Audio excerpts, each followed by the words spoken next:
ভ্যাটের standard হার এবং zero rated ও এক্সাম্পট সরবরাহের মধ্যে পার্থক্য কি? কোম্পানিদের জন্য এর প্রভাব কি হতে পারে? এটিও খুব গুরুত্বপূর্ণ প্রশ্ন। কারণ যারা আমরা ভ্যাট ট্যাক্স নিয়ে কথা বলছি, তো ভ্যাট ট্যাক্স নিয়ে যখন কথা বলছি সেক্ষেত্রে স্ট্যান্ডার্ডের হার আমরা জানি 5%।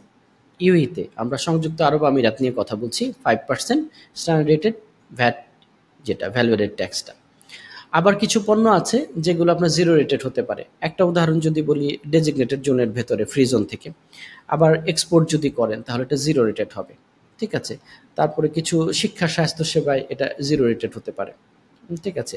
টিকেট যদি আপনি করেন সেক্ষেত্রে আপনার ইন্টারন্যাশনাল টিকেটের ক্ষেত্রে জিরো রেটেড হয় কিন্তু। টিকেট ইন্টারন্যাশনালি যদি আপনি পারচেজ করেন জিরো রেটেড হবে। আচ্ছা। আবার এক্সাম্পটেড কিছু হয় আপনার, মানে এক্সাম্পল মানে ওখানে কোনো ভ্যাটই নিবে না। যেমন আবাসিক প্রকল্প ৩ বছরের বা ফার্স্ট হ্যান্ডকে আপনার কোনো ভ্যাট হয় না, এক্সাম্পটেড হয়।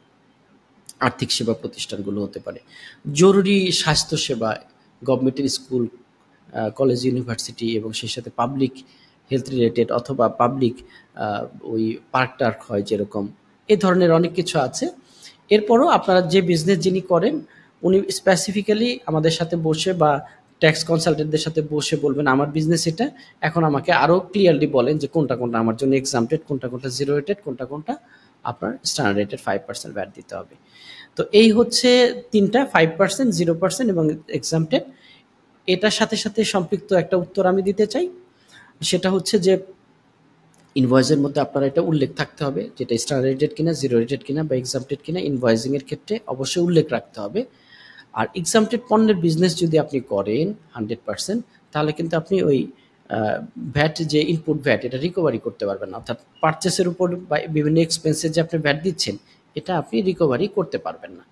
তো তার মানে আপনি করবেন না, অবশ্যই করবেন, কিন্তু এটা রিকভারির জন্য এপ্লাই করবেন না, করতে পারবেন না। এটা জেনেই বুঝেই করতে হবে আপনাকে। যদি 100% আপনি এক্সাম্পটেড পণ্যের, এক্সাম্পট পণ্যের উপরে আপনি করেন আরকি, সাপ্লাই করেন আরকি। ধন্যবাদ।